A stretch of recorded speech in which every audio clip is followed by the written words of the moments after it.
नमामि अरहन्तवासियत्तं गणहरदेवी गन्त्यं सम्मं प्रणमामि भक्तिजुक्तो सुदृढाणमोहवहिं शिरसा इक्षामि भन्ते सुदवत्ते काउसगुस्सा च मंगो वंगपैन्य पाहुने परिमसुत पड़मामियो उपगय चूलिया चेव सुतथे त्रिदमकायं से अनिचकालम अंचे पूजे वंदामिण मुंसामि दुखमुखो बोहिलाओ सुवे गमनम समाहि मरणम जिन गुण संपत्ति हो दुमच्चम नमोस्तु अत पौराणिक स्वाध्याय प्रतिष्ठापन क्रियाएं पूर्वाचारण क्रमेण सकल कर्मक्षयार्थम भावपूजा वंदना तस्मै आचार्य भक्ति कायोत्सर्गं करोमि।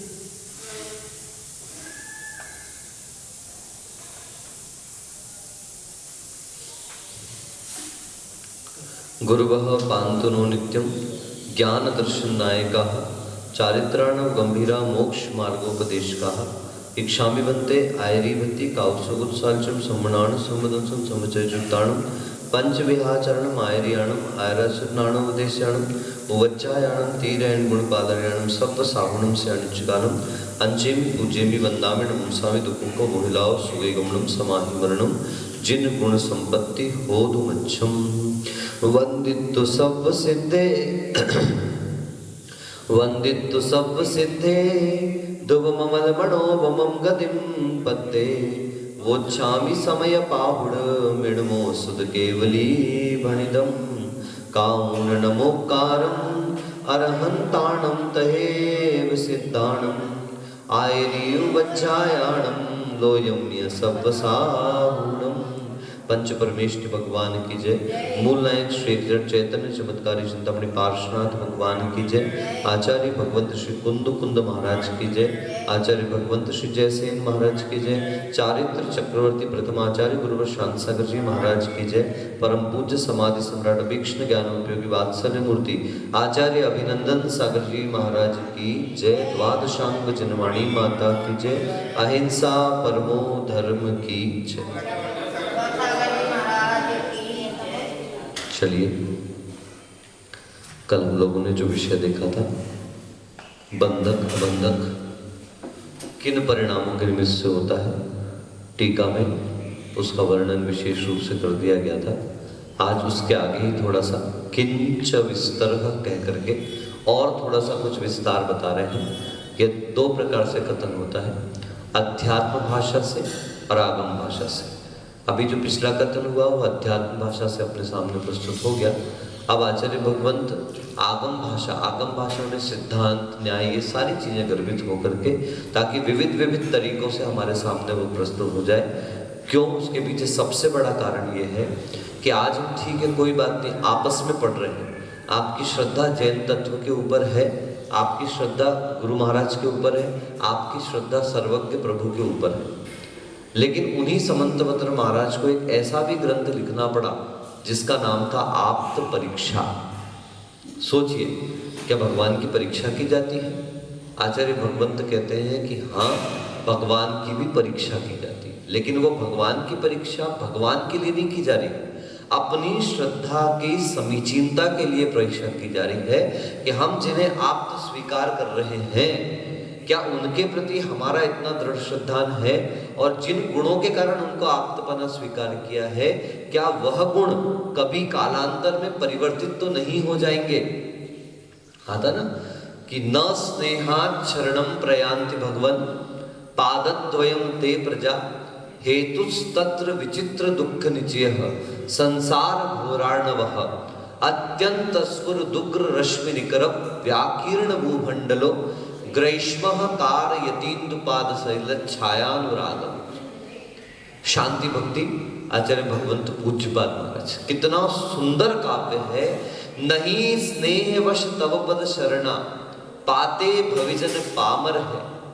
कारण मात्र ही है भव दुखों से भरा हुआ भव सागर है।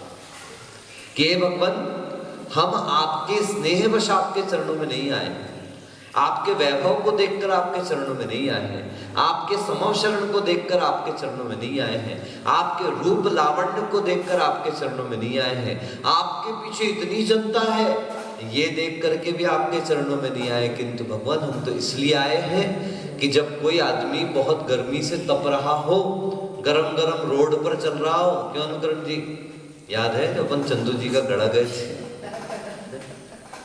हाँ, हंसने वाली बात नहीं, उस समय तो हंसी आ रही थी हमको कि देखो कैसे निर्णय करके हम उस समय निकल तो गए।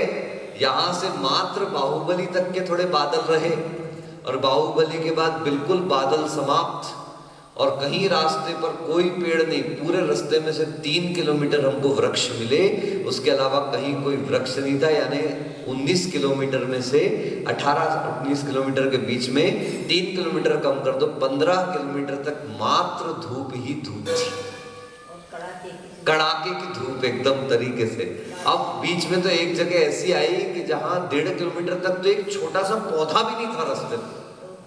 उस समय हम लोग कहाँ भागे, कहाँ जाएं। अब ठीक है, सहन कर रहे हैं वो बात अलग है, शरीर की भी तो एक सहनशीलता होती है।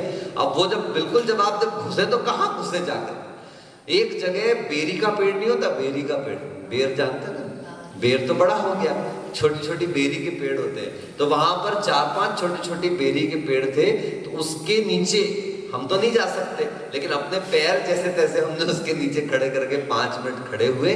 पानी डाल नहीं सकते क्योंकि जितना पानी डालेंगे उतना नुकसान होने वाला, पसीना इतना कि बस सब कुछ कर भी नहीं सकते, कोई ऑप्शन ही नहीं था हमारे पास। तो कहने का मतलब ऐसे समय वो बेरी का पेड़ भी हमको कैसा लगा, पौधा भी, कि आश्रय देने वाला लगा। तो ये भगवान, हम इसलिए नहीं आए कि आप वैभववान हैं, इसलिए नहीं आए कि आप प्रसिद्ध हैं, इसलिए नहीं आए कि रूप लावण्यवान है, इसलिए नहीं आए कि आप में इतनी सारी विशेषता, किंतु इसलिए आए कि हम संसार के दुखों से त्रस्त हैं। जैसे गर्मी से त्रस्त व्यक्ति अपने आप वृक्ष की शरण में चला जाता है, आपके अंदर सबसे बड़ा गुण जो है वो महत्वपूर्ण गुण ये है कि आप वो छाया हमको दे रहे हैं जहां पर पहुंचकर हमें संसार के दुखों से मुक्ति होती हुई दिखाई दे रही है। सारे गुणों में सबसे प्रधान गुण कि आपका आश्रय पाने से संसार के दुखों से मुक्ति मिल जाती है। तो इस प्रकार से वो आप तो परीक्षा कर रहे हैं इसलिए ताकि हमारी श्रद्धा समीचीन हो सके। तो हमने अध्यात्म भाषा में तो बात कर दी, किंतु उसको सैद्धांतिक दृष्टि से भी हम सिद्ध करें, न्याय की दृष्टि से भी सिद्ध करें। कल को 4 लोगों के बीच में आप जाकर के बैठेंगे, किसी ने आपसे पूछा, बोलिए ईश्वर किसको कहते हैं, बोलो ईश्वर किसको कहते हैं, बोलो क्या जवाब दो।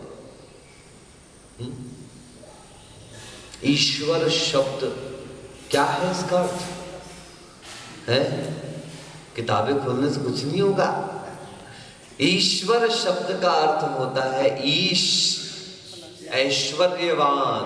क्या होता है, जो ऐश्वर्यवान है वो ईश्वर कहलाए। ऐश्वर्य क्या, रत्नों के ढेर लगे हुए हैं, सोना चांदी का ढेर लगा हुआ है, खूब धन संपत्ति है, सुमेरु पर्वत के मालिक हैं, नहीं भैया। ऐश्वर्य होता है ज्ञान का ऐश्वर्य, जिन्होंने प्राप्त कर लिया है, जिन्होंने अंतरंग लक्ष्मी को उपलब्ध कर लिया। इसलिए आपके प्रभु को क्या कहा जाता है, उभय लक्ष्मी से संपन्न है। उसमें से प्रमुख लक्ष्मी कौन सी है, अंतरंग लक्ष्मी, केवल ज्ञान। एक बार वो लक्ष्मी संपन्न हो गए, सारे दुनिया का वैभव जिनके चरणों में झुक रहा। आप जितनी भक्तियां पढ़िए, सबसे पहले पंचगुरु भक्ति पढ़िए, श्रीमद मरेंद्र मुकुट प्रकटित, हाँ सब पता है। आगे जो उसका मुख्य अर्थ हो गया पहले शब्द का, कि जिनके मुकुटों की मणियों से निकलने वाली किरणों से हे प्रभु आपके चरणों का अभिषेक हो रहा है। किनके मुकुटों से,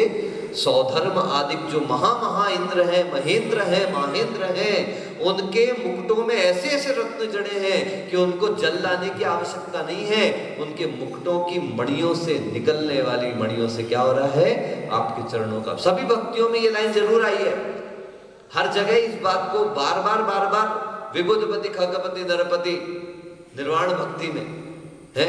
नंदीश्वर भक्ति कहाँ से चालू होती है? त्रिदशपति मुकुट पतडगत मणिकर्ण निकल सलिल धारा। ये क्या, इसमें भी वही कहा कि जो मुकुटों की मणियों से निकलने वाली किरणों की धारा है, रत्न धारा है, रत्नों से निकलने वाली उत्तम धारा है, उससे हे भगवान आपके चरणों का निरंतर अभिषेक हो रहा है। इसका अर्थ क्या हुआ?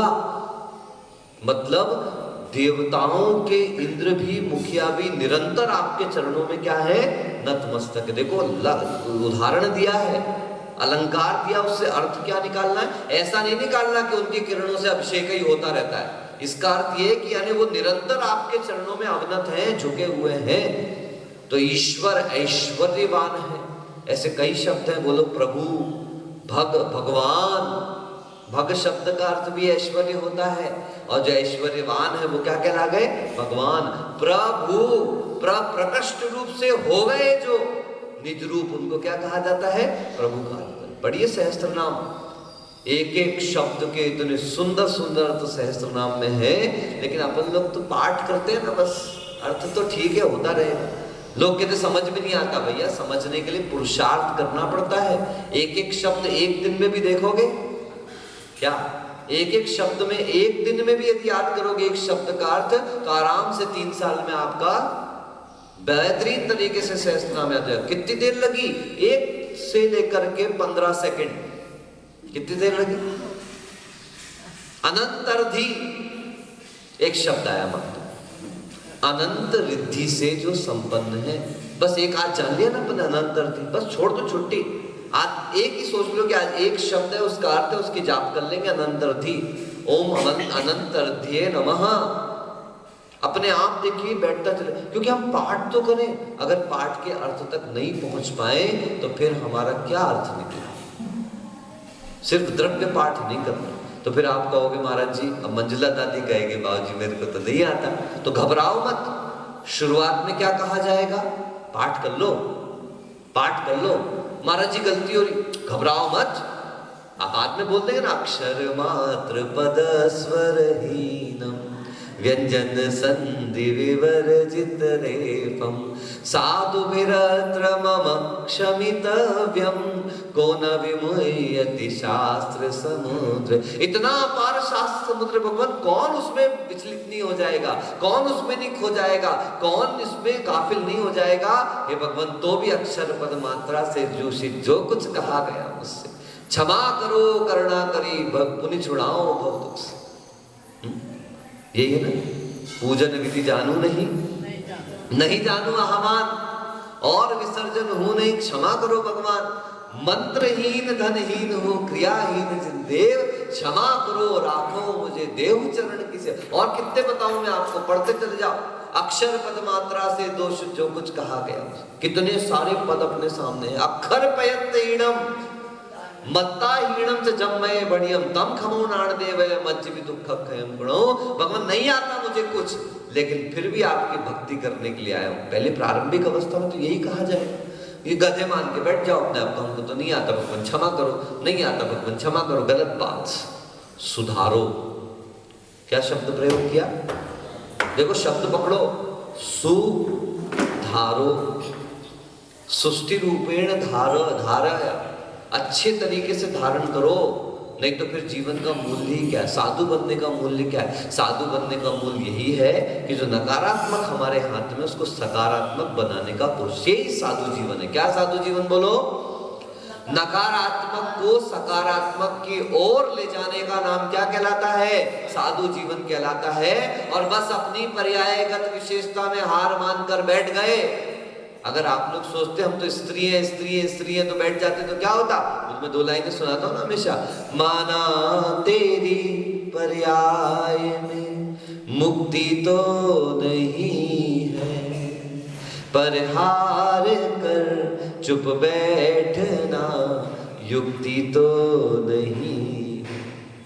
हार करके बैठने वाला भिखारी भी क्यों नहीं हो जाएगा? भिखारी को भी मांगने का पुरुषार्थ करना पड़ता है। निठल्ला, काय का निठल्ला? मांगने का पुरुषार्थ सबसे बड़ा पुरुषार्थ है महाराज, सबसे घटिया पुरुषार्थ, सबसे बेशर्मी वाला पुरुषार्थ। कितनी शर्म मारनी पड़ती होगी तब आदमी किसी से मांगता होगा, दे दे बाबा, भगवान के नाम पर दे दे।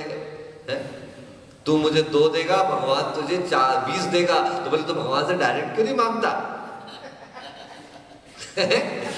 बात सही है कि नहीं है? तू मुझे 2 देगा, भगवान तुझे 20 देगा। 4 क्यों, हम 200 बोल देते। तो वो भिखारी से वो आदमी बोलता है, जब मैं तुझे 2 दूंगा तो भगवान मुझे 20 देगा, तो एक काम कर, तुम डायरेक्ट क्यों नहीं मांग लेता?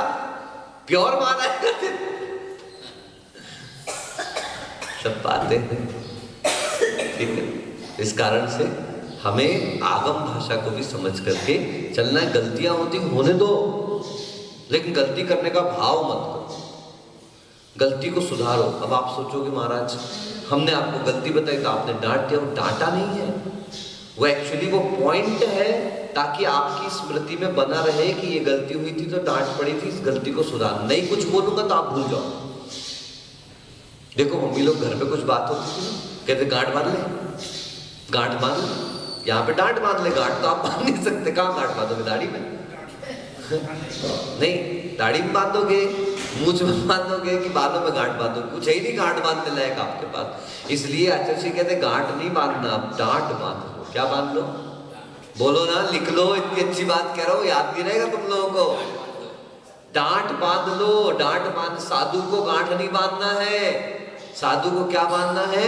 डांट बांधना है। वो डांट बांध लेगा तो स्मृति बनी रहेगी, स्मृति बनी रहेगी तो अगर अपराध होगा भी तो स्मृति आने पर हम उस अपराध से बचने की कोशिश अवश्य करेंगे। जो व्यक्ति बड़ों की डांट को बांध लेता, बांधने के भी 2 अर्थ है प्रशस्त मत। एक ऐसी बांध ली, तो डांटते ही चलते। देखो उस दिन भी डांटा था, ऐसी वाली बांधने के लिए नहीं कह रहे हम, ऐसी बांधने के लिए कह रहे हैं कि आप बंधन से मुक्त हो सको। गांठ बांधने में तो बंधन है, डांट बांधने में बंधन नहीं। आइए किंच विस्तरः बोलिए। किंचर नहीं, किंच विस्तर।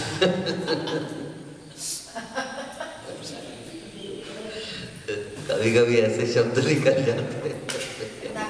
अब प्रतिक्रमण करते थे अपन लोग, तो उसमें आता है सरक्खर आवे। तो जब हमको उसका अर्थ नहीं पता था तो हमने आचार्य जी के सामने बोल दिया एक बार। आचार्य जी ने पूछा क्या लिखा, दिखता नहीं क्या ठीक से? तो बोले मैंने ध्यान नहीं दिया, सुन सुन करके तो याद कर लिया था। तो मेरे मुंह से रोज निकलता था सड़क खराब है, सड़क खराब है, सड़क खराब है।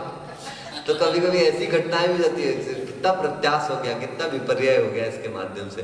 तो इसलिए भैया पुस्तकों पे भी ध्यान रखना चाहिए, नजर रखते रहना चाहिए, सुधार आदि की दृष्टि से देखते रहना चाहिए। ऐसा नहीं कि मुझे सब याद है तो मैं किताबें नहीं देखता।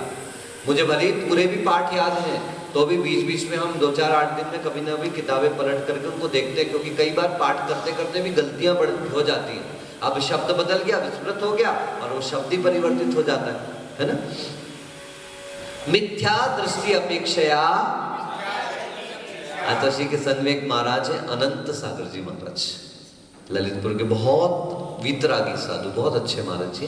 अभी संभवतः मुनिषी विमल सागर जी के साथ उनका वर्षा योग शायद बीना में चल रहा है, सागर मंदिर बीना जंक्शन। तो वो सूत्र का पाठ करते थे, तो सूत्र आता था तत्वासुत में अनंत गुणे परे। क्या? तो जो उनके साथ के महाराज जी साथ में बैठ बैठ के पाठ करते होंगे, तो वो बार बार चिढ़ाने के लिए उनको अनंत गिरे पड़े, अनंत गिरे पड़े कर देते थे। अनंत गुणे पड़े, अनंत गिरे पड़े, अनंत गिरे पड़े, अनंत गिरे पड़े। उनका एक बार किस्मत से पाठ हुआ तत्वासुत का संग में, जो पर्यूषण में होता है ना, तो उनका पाठ हुआ। बताओ दुर्भाग्य देखो, क्योंकि वो दिमाग में बैठ गया था, तो उनको सुधारना था कि गलती से मेरे से निकल ना जाए मुझसे। और जैसे ही वो शब्द आया और उनके मुंह से निकल गया अनंत गिरे पड़े। से आगम वाक्य कभी मजाक में नहीं लेना चाहिए। तो वो सत्वेषु मैत्री गुणेषु प्रमोदम। एक महाराज रोज बोलते थे सत्तु से मैत्री, गुण से प्रमोद। ऐसे शब्द नहीं बोलना चाहिए। ये आगम का क्या हो गया, आमेलिदम वामेलिदम अन्नहादिदम अन्नहा परिचितम, अन्य तरीके से ही कर दिया अपन ने उसको। ऐसा नहीं, उसका जो सही रूप है, सही प्रयोग है, उसी प्रयोग को अपन करें। तो मिथ्या दृष्टि अपेक्षया चतुर्थ गुण स्थाने सराग सम्यक दृष्टि त्रिचत्वारिंशत् प्रकृति नाम अबंधकः। सभी जानते हो, इसको बताने की आपको आवश्यकता नहीं। मिथ्या दृष्टि की अपेक्षा से यदि अपन लेते हैं तो चतुर्थ गुण स्थान में जो जीव है वह त्रिचत्वारिंशत् यानी 43 प्रकृतियों का अबंधक होता है। 16 प्रथम गुण स्थान की प्रकृतियां कौन कौन सी होगी बोलो? मिथ्यात् नहीं, गिनती नहीं करना अपन को, 16 प्रकृतियां। हाँ, गिनती कर ले। मिथ्यात्, मुंडक संस्थान, असंप्राप्ता, सपाटिका सहनन और नपुंसक वेद। उसके बाद क्या हो जाएगी? एक इंद्री, विकलेंद्री 3 हो गई, विकलेंद्री 2 इंद्री 3 इंद्री 4 इंद्री और साधारण और सूक्ष्म, साधारण, अपर्याप्त, स्थावर और आत्म। और उसके बाद नरकगति, नरकगत्यानुपूर्वी, नरकायु। ऐसी 16 प्रकृतियां प्रथम गुण स्थान संबंधी हो गई। और द्वितीय गुण स्थान की 25 प्रकृतियां अनंतानुबंधी क्रोध, मान, माया और लोभ। ठीक है। स्त्यान ग्रंथि, त्रिक, स्त्यान ग्रंथि, निद्रा निद्रा, प्रश्न प्रश्न, दुभगति, दुर्भग, दुस्वर, अनादेय और दुभगति। एक और क्या रह गया? विधि गुण अणिथि है नहीं, 4 वो बीच के संस्थान और 4 बीच के सहनन, यानी उत्तम और जघन्य को छोड़ के, उत्तम और जघन्य को छोड़ के, क्योंकि जघन्य तो पहले निकल गया, उत्तम आखिरी तक रहेगा। इस प्रकार से 4 संस्थान और 4 सहनन और हो गए आपके तिर्यंच गति, तिर्यंच गत्यानुपूर्वी, तिर्यंच आयु और उद्योत और अप्रशस्त विहायो गति, स्त्रीवेद और नीच गोत्र। इस प्रकार से, क्योंकि तिर्यंच आयु का बंध हो रहा है, तिर्यंच आयु वालों का नियम से नीच गोत्र का उदय होता है ना। तो इस प्रकार से ये इतनी प्रकृतियों का 25 प्रकृतियों की बंध विच्छुद्धि यानी हो जाती 25 में। 25 और 16 कितने हो गए? 25 और 16 41। अब 43 कैसे हुई? तो चूंकि अभी चतुर्थ गुण स्थान में आहारक शरीर और आहारक अंगोपांग का बंध नहीं होता। ठीक है। यहाँ से तीर्थंकर प्रकृति का बंध तो प्रारंभ हो जाता है, लेकिन आहारक शरीर अंगोपांग का बंध नहीं होता। ये अबंध प्रकृति होगी। ये बंध विच्छुद्धि 41 की हो गई और 2 हो गई आपकी अबंध प्रकृति। पूरी मिलाकर के कितनी? 43 अबंध प्रकृतियां हो चुकी हैं। इस प्रकार से चतुर्थ गुण स्थान में 43 प्रकृतियों का अबंधक वह जीव हुआ करता है। आप सोचिए, अभी सिर्फ असंयत सम्यक दृष्टि है तो भी बंद होने वाली 120 प्रकृतियों में से उसने 43 प्रकृतियों का बंद रोक दिया भैया। यानी 33% बल्कि 34% प्रकृतियों का उसने बंद रोक दिया, यानी सप्लीमेंट्री से बाहर निकल गया। पास तो 33% में पास मार के ना, तो कम से कम पासिंग मार्क्स तो उसने लेकर के आ गया। उसको भी आप एकदम से बेफालतू नहीं कह सकते। इसलिए सम्यक दर्शन की परंपरा में आ जाए सौभाग्य है। ऐसा वह जीव सराग सम्यक दृष्टि कहलाता है। क्या कहलाता है? फिर सप्तति प्रकृति नाम अल्प स्थिति अनुभाग रूपाणाम बंधका अपि संसार स्थिति छेदम करोति। ल्यो 120 में से 43 गई तो कितनी बची? 120 में से 43 चली गई तो कितनी बच गई? 77। कितनी बची? सप्त अधिक सप्तति यानी 77। तो अब उसकी जो 77 प्रकृतियों का बंध हो रहा है, तो आचार्य भगवंत कह रहे हैं अगर वह ज्ञानवान है, अगर वह प्रशमवान है, अगर वह संवेगवान है, अगर वह बोलो आस्तिक्य है, आस्तिक्य गुण को धारण करने वाला है, ऐसे जीव को ये 77 प्रकृतियां भी जो बनती हैं वह कैसी बनती हैं? वह अल्प स्थिति और अनुभाग के साथ बनती हैं।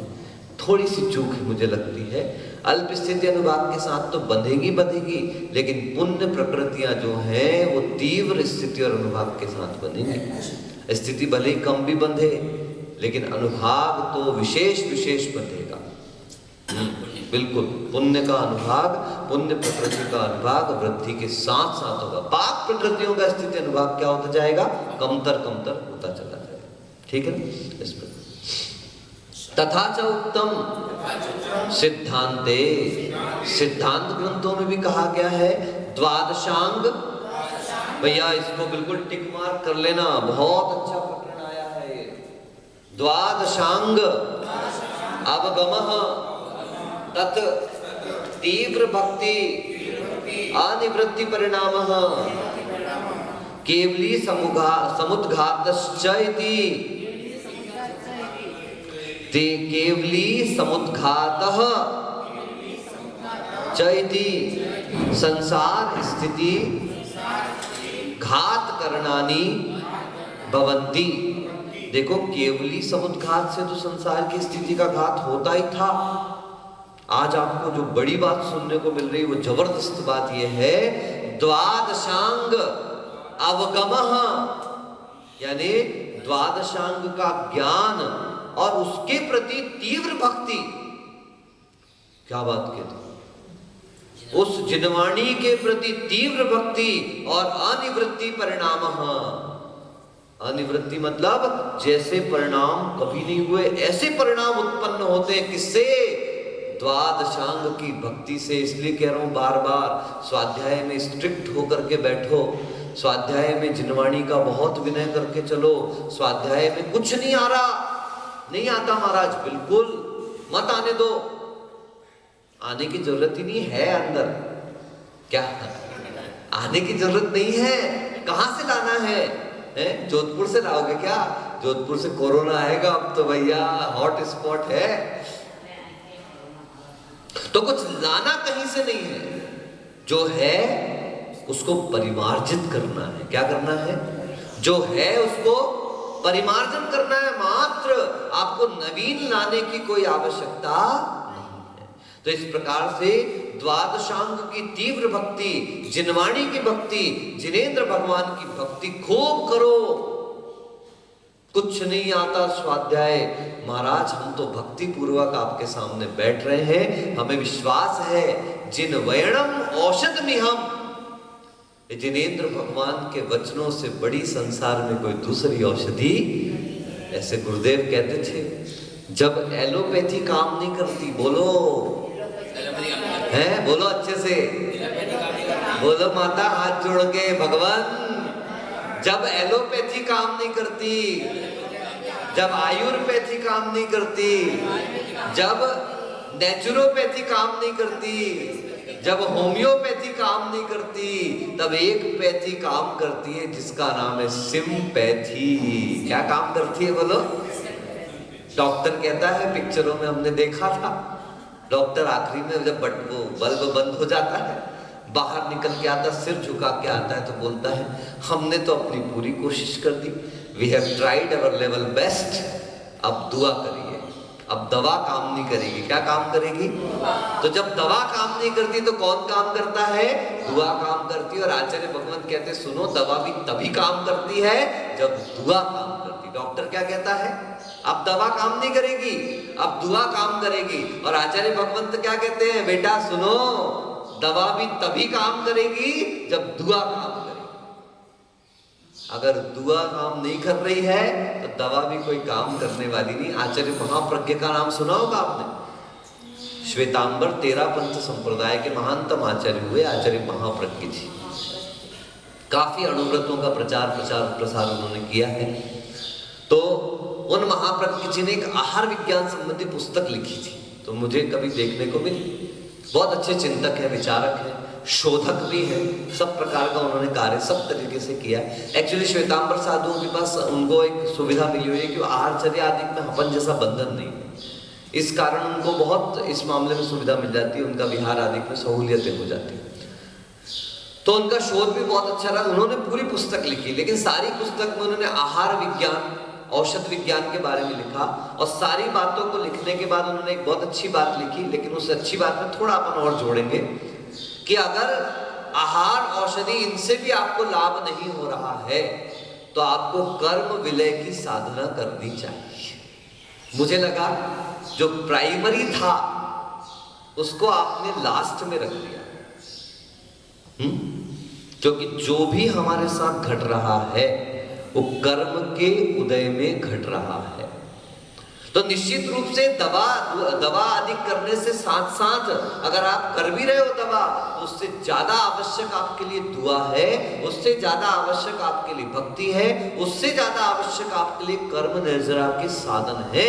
आप कर्म निर्जरा के साधनों का प्रयोग करिए। वो चक्रवर्ती सनत कुमार चक्रवर्ती, वो देवता उनकी परीक्षा करने के लिए आए, आदि आदि कथा आपको सबको पता है। कथाओं में मैं समय नहीं देना चाह रहा, पर कथा का सार क्या था कि बाद में जब शरीर की सुंदरता पर आसक्त था, वो देवता आए, उसको उसका असलियत दिखाई, उसके थूक में क्या दिखने लगा, कीड़े दिखने लगे, तब पता चला मुझे गलित कुष्ठ हो गया है। सनत कुमार चक्रवर्ती को शरीर से वैराग्य हुआ, संसार देह से वैराग्य हुआ और वो दीक्षा लेके चले गए। अब देवों क्या कुछ समय बाद फिर चर्चा चली, अगर संसार में शरीर के प्रति कोई अनासक्त है, शरीर के प्रति कोई तीव्र वैरागी है, तो वो सनत चक्रवर्ती है। अरे अभी तो कह रहे थे संसार में अगर कोई सुंदर है तो वही, रूप रावण है तो उसी का, सबसे सुंदर तो वही है। और अब कह रहे तो देवों कौन, देवों को तो चैन नहीं पड़ा। वही दोनों देव जो उस समय गए थे, वही दोनों देव वैद्य का रूप बना करके घूमने लगे आमने सामने, आमने सामने। जैसे अपने वो सब्जी वाला घूमता है ना, आलू ले लो, परवल ले लो, भिंडी ले लो, लौकी ले लो, तोरी ले लो, ले लो ले लो करता रहता है। ऐसे वो वैद्य भेजने लगे, घूमने लगे, इसकी दवाई है, उसकी दवाई है, ऐसे ऐसे सब दवाइयां बेचने लगे। कैंसर की दवाई थी, इसकी दवाई थी। अपने को निकले तो पूछते कोरोना वोरोना की भी कोई दवाई है क्या? तो दवाइयां बेचते निकल रहे थे, बार बार मुनिराज के सामने जाते थे। एक बार देखा मुनिराज शांति से बैठे तो पास में जाके पूछ लिया, हे साधु, आपको कोई रोग हो तो हमारे पास सब औषधियां हैं। तो उनके चेहरे पर मुस्कुराहट खिल पड़ी। उन्होंने पूछा, आप मुस्कुरा रहे हैं, शरीर तो बड़ा रोगी दिखाई दे रहा है। अरे बोले, इस रोग को क्या देखते हो तुम? क्यों? ये गलित कुष्ठ है, हमारे पास इसकी भी औषध है। तो वो अपना थूक निकालते हैं और जरा से हाथ के स्थान पे रखते, सोने जैसा हाथ, दमक, सोना नहीं बनता, वो भरतहरि शुभचंद्र का था, सोने जैसा दमकने लगा हाथ। वो वैद्यों को आश्चर्य हो जाता है, अच्छा? बोले हाँ, ये तो तब में इतना प्रभाव है कि मैं अभी धूप से करूं तो निकल जाए, ये रोग की दवा मुझे नहीं चाहिए, रोग तो अभी ठीक हो सकता है। तो फिर कौन सा रोग लगा है तुमको? जन्म, जरा और मरण का रोग लगा है, अगर इसकी कोई औषधि हो तो बताओ। तो वो कहते हैं, बस हम जिस काम के लिए आए थे हमारा काम हो गया। वो दोनों अपने रूप में सामने आए, बार बार नमस्कार किया कि धन्य है शरीर के प्रति आपका अनासक्त भाव, क्योंकि शरीर तो रोगों का घर है। किसका शरीर है? कौन सा ऐसा शरीर है जो भवो भवो तक टिका रहा हो? कौन सा ऐसा शरीर जो अनंत पर्याय तक टिका रहा हो? नहीं भैया, ये शरीर का तो स्वभाव है, शीर्यते अनेन वायति शरीरः, जो गलेगा, सड़ेगा, मरेगा, पिटेगा, दूसरे रूप में परिवर्तित हो जाएगा, उसी को तो शरीर कहा जाता है। कितनी चमकाते बैठे रहो रगड़ रगड़ के। है हमारे एक सज्जन, बार बार नैपकिन से खूब रगड़ने का शौक है, तो हम तो एक ही बात कहते हैं, ज्ञानी याद रखियो, कोयले को कितना भी घिसोगे काला ही निकलेगा। क्या बोलो ना, क्या कहा? अरे डायलॉग तो बोल दो। कोयले को काला नहीं कहते, कोयले को कितना भी रगड़ोगे। फिर क्या करें महाराज, कोयला तो कुछ तो उपयोग कहाँ है ना, रगड़ो मत, पीसो मत, घिसो मत। अपने से कैसे निकल आएगा? पहले सुनो तो पूरी बात है। कोयले को रगड़ो मत, कोयले को घिसो मत, कोयले को पीसो मत, कोयले को पीटो मत। वो तो काला था, तुम भी काले हो जाओ। फिर क्या करें महाराज? अग्नि लगा दो, उसके ताप से भोजन भी पक सकता है। कोयले के ताप से बिजली भी उत्पन्न हो रही है, कोयले के ताप से ठंडी भी दूर हो जाती है, कोयले के ताप से जाने कितने प्रकार के काम, आभूषण, सोने चांदी, कितने कितने प्रकार के काम हो रहे हैं। आप उस कोयले को जलाओ और जलाने के बाद राख और बन जाएगा। राख शब्द का उल्टा होता है खरा। क्या होता है बोलिए? खरा। Antiseptic, antibiotic. राख ऐसा काम करने लगी, खाने मत लगना। महाराज आपने कहा था एंटीबायोटिक, तो बोले देखा तो फांकी भी मार लेते। आप देखिए आज ही चलने लगे सैनिटाइजर और दुनिया भर के नाटक कर रहे हैं ये लोग। राख से अच्छा कोई दूसरा सैनिटाइजर नहीं है। आप अच्छे तरीके से राख से हाथ धोइए, कोई डॉक्टर नहीं झुटला सकता। झुटलाएंगे तो इसलिए क्योंकि सब मेडिकल कंपनी से बंधे हुए हैं। उनके अनुबंध है। आज तक शास्त्रीय परंपरा से भी हम सभी लोग राख से ही मल के बाद अपना हाथ धोते हुए चले आ रहे थे। अब तो साधुओं के पास भी सैनिटाइजर चालू हो गया। साधु भी सैनिटाइजर से, अरे अल्कोहल का प्रयोग क्यों कर रहे हैं? पर अपने पास है ना इतना अच्छा भारतीय परंपरा, अपनी संस्कृति, अपनी सभ्यता, अपने पास सारी चीजें, चौके में सारे मसाले उपलब्ध हैं। कहीं नहीं उपलब्ध होते दुनिया में, पूरे विश्व में वो मसाले उपयोग नहीं होते जो भारत में प्रयोग होते हैं। उन मसालों में सब प्रकार के गुण, एक अकेला सौंठ, हल्दी, अदरक है, राई, जीरा, कैसे कैसे धनिया, ऐसे ऐसे मसाले हैं कि सैकड़ों बीमारियों की जड़ उनसे समाप्त हो जाती है। धनिया छोड़ के बैठ गए वो, तो क्या करो? मोक्ष मार्ग की सब्जी लौकी, सब औषधियां हैं ये सब। अपन को औषधि खाने ही नहीं है तो क्या करेंगे? अब साधु भी औषधि छोड़ दिए। अब चौके में क्या बनने लगा? ढोकला खा लो महाराज, फाफड़ा खा लो महाराज, थेपला खा लो महाराज, है सेवैया खा लो महाराज। रोटी कच्ची, बाकी सब अच्छी है, सारी डिश अच्छी, रोटी कच्ची। इसीलिए सब पकड़ के बैठे हैं, बेटाओं बन रही है, ये हो रहा है, वो हो रहा है, क्यों? कच्चा खा रहे हैं, इसीलिए ये सब हालत बन रही।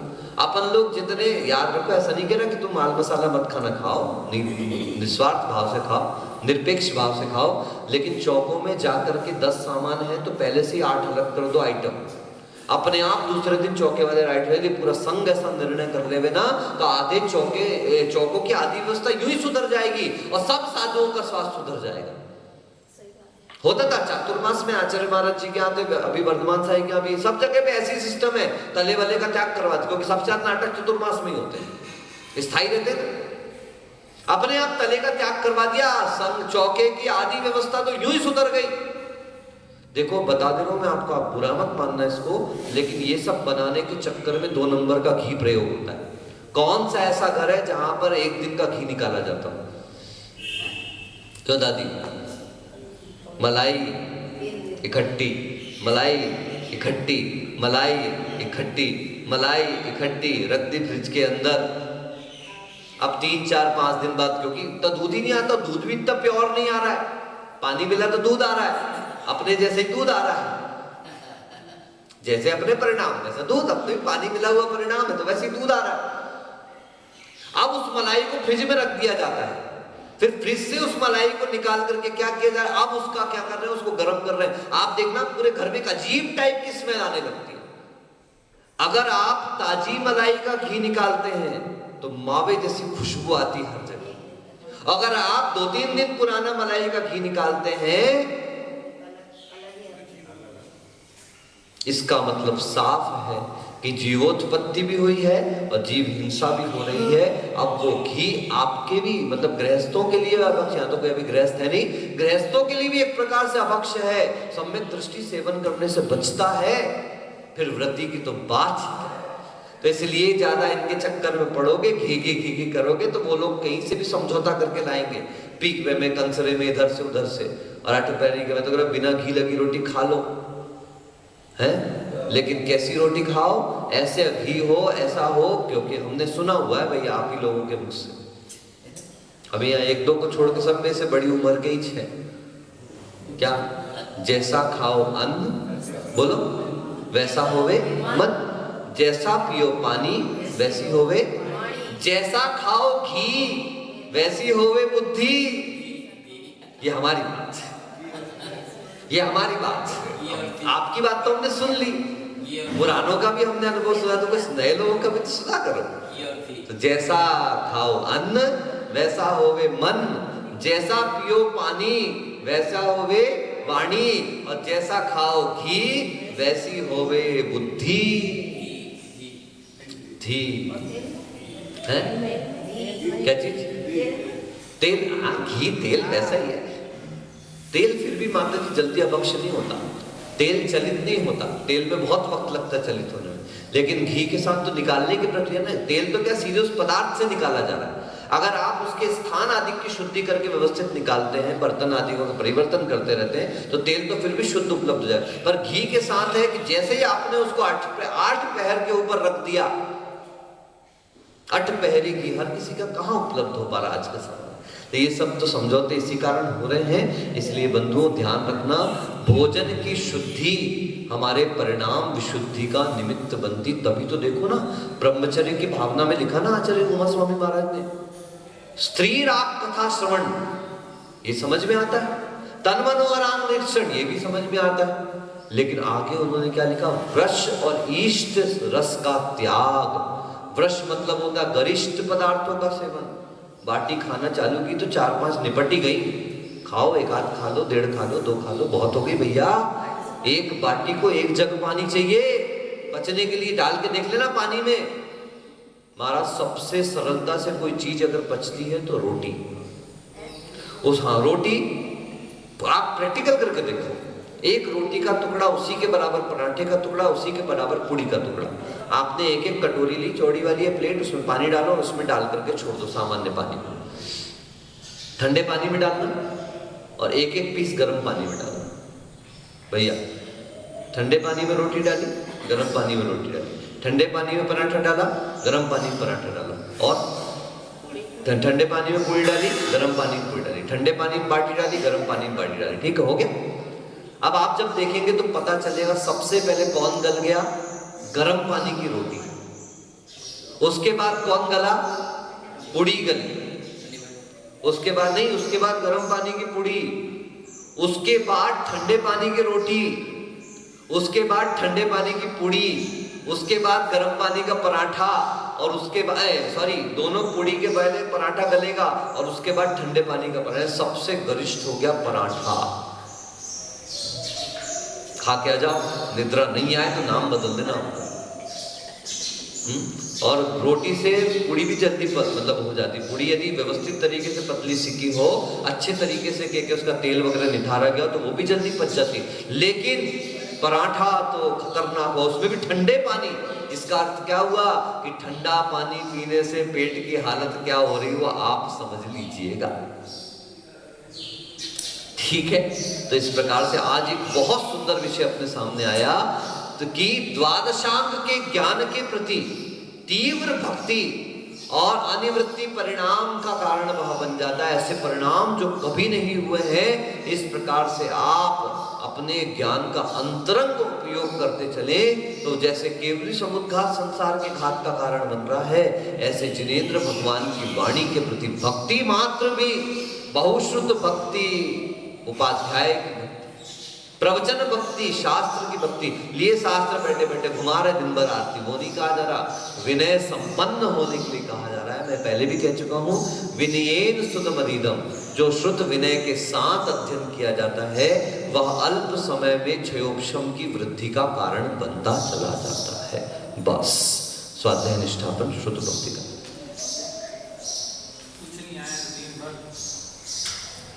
करती है वो।